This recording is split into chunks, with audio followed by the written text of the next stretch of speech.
బాలీవుడ్ ఇప్పుడు self defence లో పడింది. సౌత్ సినిమాల డామినేషన్ అక్కడ ఎక్కువైంది. దీంతో తెలుగు సినిమాలని అక్కడ మార్కెట్ చేసుకుంటున్నారు నార్త్ మేకర్స్.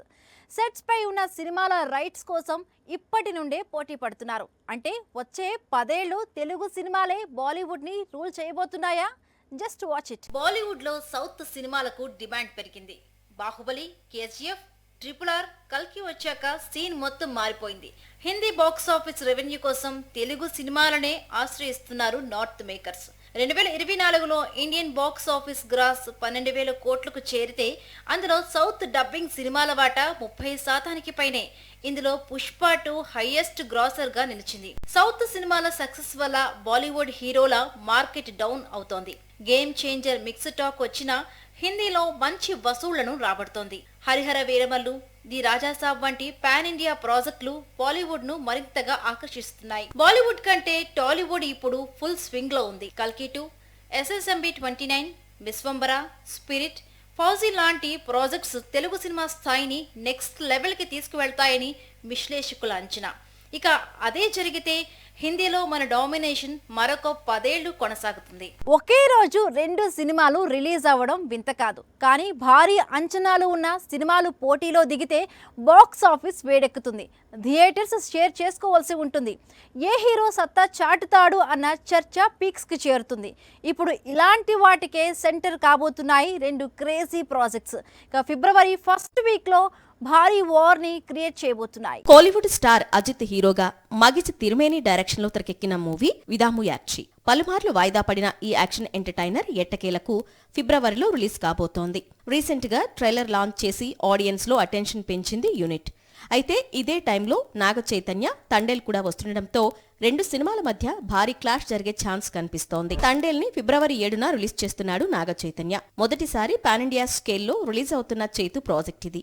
సో తనకు సోలో రిలీజ్ కావటం చాలా కీలకం. కానీ ఇదే టైంలో హఠాత్తుగా అజిత్ బాక్సాఫీసు బరిలో దిగడంతో తండేల్ పరిస్థితి ఏంటి అన్న చర్చ ఫ్యాన్స్ లో ఎక్కువైంది. తండేల్, విదాము యాప్చి 2 ఒకేసారి రిలీజ్ అయినా టెన్షన్ పడాల్సిన పని లేదు. Ajith cinema stylish action entertainer. Hollywood range లో తీశారు. మాస్ కంటే క్లాస్ కి ఎక్కువగా కనెక్ట్ అవుతుంది. కానీ తండేల్ అలా కాదు. ఫక్తు యాక్షన్ లవ్ స్టోరీ.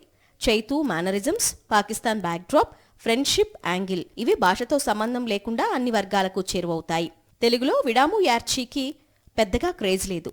తండేల్ కనుక పాజిటివ్ టాక్ తెచ్చుకుంటే పాన్ ఇండియా రేంజ్ లో జెండా పాతొచ్చు. టాలీవుడ్ లో ఓ బడా ప్రాజెక్ట్ సెట్ అయింది అంటే ముందుగా గుర్తొచ్చేది తమన్, దేవిశ్రీ ప్రసాద్, అనిరుద్ పేర్లే. సర్కిల్ అంతా ఈ ముగ్గురి చుట్టూనే తిరిగేది. కానీ సంక్రాంతికి వస్తున్న సక్సెస్ తో ఒక్కసారిగా హైలైట్ అయ్యాడు భీమ్స్. పెద్ద హీరో సినిమాలకు తాను మంచి ఆప్షన్ అని ప్రూవ్ చేసుకున్నాడు.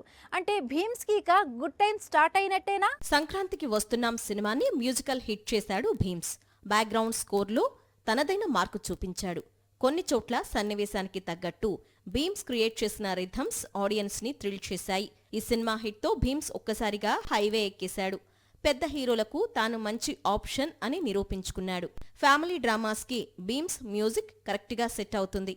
అయితే యాక్షన్ ప్రాజెక్ట్స్ కి ఏ స్థాయిలో స్కోర్ అందిస్తాడో చూడాలి. ఎందుకంటే ఈ మధ్య ఎలివేషన్ సీన్లకు ఇచ్చే బ్యాక్గ్రౌండ్ స్కోర్ సినిమాలకు కీలకంగా మారింది. సాంగ్స్ యావరేజ్ గా ఉన్న RRకు మాత్రం బాక్సులు బద్దలైపోవాలి. తమన్ కి ప్లస్ అయ్యేది ఇక్కడే. ఈ విషయంలో భీమ్స్ కాస్త ఫోకస్ చేస్తే స్టార్ మ్యూజిక్ డైరెక్టర్ గా టర్న్ తీసుకోవచ్చు. చిరుతో అనిల్ ప్రాజెక్ట్ కి లైన్ క్లియర్ అయింది. ఈ సినిమాకి భీమ్స్ ని మ్యూజిక్ డైరెక్టర్ గా ఎంచుకున్నట్టు తెలుస్తోంది. మెగాస్టార్ సినిమా అంటే పాటలు ఓ రేంజ్ లో ఉండాలి. మాస్ ఎలిమెంట్స్ కి బ్యాక్గ్రౌండ్ స్కోర్ అదిరిపోవాలి. ఓ రకంగా భీమ్స్ కి ఇది పరీక్ష. ఇక్కడ గనుక పాస్ అయిపోతే తన కెరియర్ పూర్తి స్థాయిలో సెటిల్ అయిపోయినట్టే.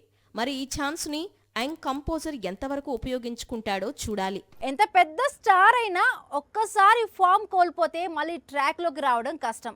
కొన్నిసార్లు ఫేడ్ అవుట్ అయ్యే ఛాన్స్ ఉంటుంది. కానీ తెలివిగా కెరీర్ ని టర్న్ చేసుకుంటే తిరుగుండదు. ప్రతి నాయకుడి పాత్రలో క్లిక్ అయితే ఆ లెక్కే వేరు. వద్దన్న ఆఫర్స్ క్యూ కడతాయి.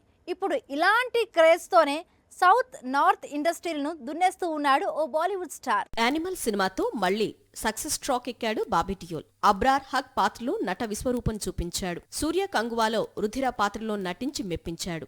ఇప్పుడు డాకు మహారాజ్లో తనదైన విలనిజం చూపించి ప్రేక్షకులను సర్ప్రైజ్ చేస్తున్నాడు. బాబీ డియోల్ చేతిలో ఇప్పుడు క్రేజీ ప్రాజెక్ట్స్ ఉన్నాయి. పవన్ హరిహర వీరమల్లులో విలన్ గా నటిస్తున్నాడు. విజయ్ 69, విక్రమ్ 2 సినిమాలకు సైన్ చేశాడు. ఇక బాలీవుడ్ లో రామాయణం, ఆల్ఫా, హౌస్ఫుల్ 5 సెట్స్ పై ఉండే డాన్ 3 త్వరలో పట్టాలెక్కనుంది. ఇవన్నీ పాన్ ఇండియా ప్రాజెక్ట్. ఏ 2 హిట్ అయినా తన క్రేజ్ డబుల్ అవుతుంది. బాబీ డియోల్ కి ఒక పాత్ర ఇస్తే 100% న్యాయం చేస్తాడు. ఇదే తన కెరియర్ కి బౌన్స్ బ్యాక్ చేసింది. తెలివిగా సౌత్ ప్రాజెక్టును ఎంచుకోవటం సెకండ్ ఇన్నింగ్స్ లో క్రేజ్ని తెచ్చింది. ఇదే దూకుడు మరో 2 ఏళ్లు కంటిన్యూ అయితే తను వెనుదిరిగి చూడాల్సిన పని ఉండదు. మొత్తానికి ఒకప్పుడు సింగిల్ ఆఫర్ కోసం ఏళ్లకు ఏళ్లు ఎదురుచూసిన బాబీ డియోల్ ఇప్పుడు విలన్ గా టర్న్ తీసుకొని పాన్ ఇండియా ప్రాజెక్ట్స్ కి కేరాఫ్ గా మారాడు. మనిషి అన్నాక కాస్తంత కళాపోషణ ఉండాలి. హీరో అన్నాక బ్యాక్ టు బ్యాక్ ప్రాజెక్ట్స్ ని లైన్ లో పెట్టాలి. సినిమాకి వేరియేషన్స్ చూపిస్తూనే పక్కా ప్లాన్ తో రిలీజ్ డేట్ సెట్ చేసుకోవాలి. ఇప్పుడు అలాంటి స్ట్రాటజీనే అప్లై చేస్తున్నాడు రౌడీ స్టార్. చేతిలో ఉన్న 3 సినిమాలను షార్ట్ గ్యాప్ లోనే రిలీజ్ చేయడానికి రెడీ అవుతున్నాడు. రౌడీ స్టార్ విజయ్ దేవరకొండ తన సినిమాల విషయంలో ప్లానింగ్ మార్చాడు. లైగర్ ఫ్యామిలీ స్టార్ నిరాశపరచడంతో కంటెంట్ పై ఎక్కువగా ఫోకస్ పెట్టాడు. ప్రెజెంట్ గౌతమ్ తిన్ననూరి డైరెక్షన్ లో VD12 చేస్తున్నాడు. ఇటీవల కేరళలో మేజర్ షెడ్యూల్ పూర్తయింది. మార్చి 28న సినిమా ఆడియన్స్ ముందుకు రానుంది. దీంతో జనవరి మంత్ ఎండింగ్ కల్లా పెండింగ్ వర్క్ పూర్తి చేయాలని టార్గెట్ పెట్టుకున్నాడు విజయ్. VD12 సెట్స్ పై ఉన్నప్పుడే మరో 2 ప్రాజెక్ట్స్ ని అనౌన్స్ చేశాడు రౌడీ స్టార్. ఇందులో ఒకటి రవి కిరణ్ కోలా సినిమా కాగా మరొకటి రాహుల్ సంకృత్యాన్ పీరియాడిక్ ప్రాజెక్ట్. ఈ 2 సినిమాల ఫస్ట్ లుక్స్ రిలీజ్ అయ్యాయి. ఆడియన్స్ లో క్యూరియాసిటీ పెంచాయి. కానీ ఇప్పటి వరకు షూటింగ్ స్టార్ట్ కాలేదు. వీటిపై కూడా అద్దిరిపోయే న్యూస్ బయటకొచ్చింది. ఫిబ్రవరి నుంచి VD14 స్టార్ట్ చేస్తాడట రౌడీ స్టార్. ఇది 18వ శతాబ్దంలో జరిగిన కథ. ఇందులో విజయ్ డ్యూయల్ రోల్లో కనిపించనున్నాడు. ఇప్పటికే లుక్ టెస్ట్ పూర్తయింది. ప్రీ ప్రొడక్షన్ వర్క్ శరవేగంగా జరుగుతోంది. 2 నెలలు దీనిపై వర్క్ చేసి ఆ తర్వాత రవికిరణ్ కోలా సినిమాకి షిఫ్ట్ అవుతాడట. మొత్తానికి 2025లో 3 సినిమాలు విడుదల చేసేలా పక్కా ప్లాన్ రెడీ చేస్తున్నాడు విజయ్ దేవరకొండ.